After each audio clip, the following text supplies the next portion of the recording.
So we are up to day 26 of 31 days of story intelligence. Where has the month of March gone? It is flying by.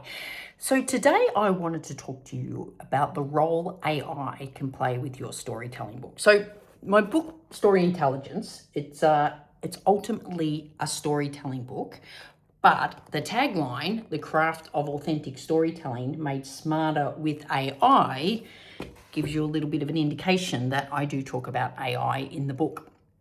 Now, I'm going to be honest with you.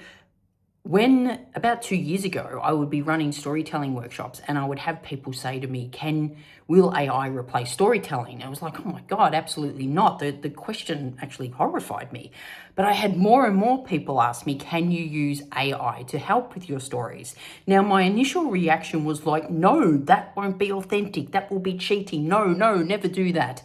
But I sort of thought, well, if you consider yourself a storytelling expert, maybe you should check this out. And I was surprised how well AI could help with stories. Now, I go into a lot in the book about the process I went through, the journey I went on. Oh my God, I can't believe I just said journey. I hate that word journey. But going from don't use AI at all to actually use it wisely. So I want to talk to you about today about how you can use storytelling to help find your stories.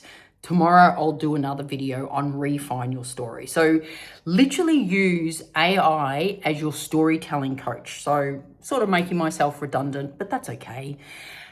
If you were trying to look for a story on innovation, for example, open up ChatGPT or Claude, whatever you use, and say, I'm looking for a story on innovation.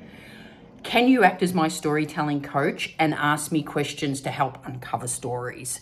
And I'll ask you all these questions, and I guarantee you one of them, or probably several of them, will remind you of something and you go, that's your story. If you were sitting down with me and we were having a coffee, that's the first thing I would do to you is I just ask you a whole heap of questions. So use it to spark your ideas of story. Tomorrow, I'll talk about how you can use it to refine your stories.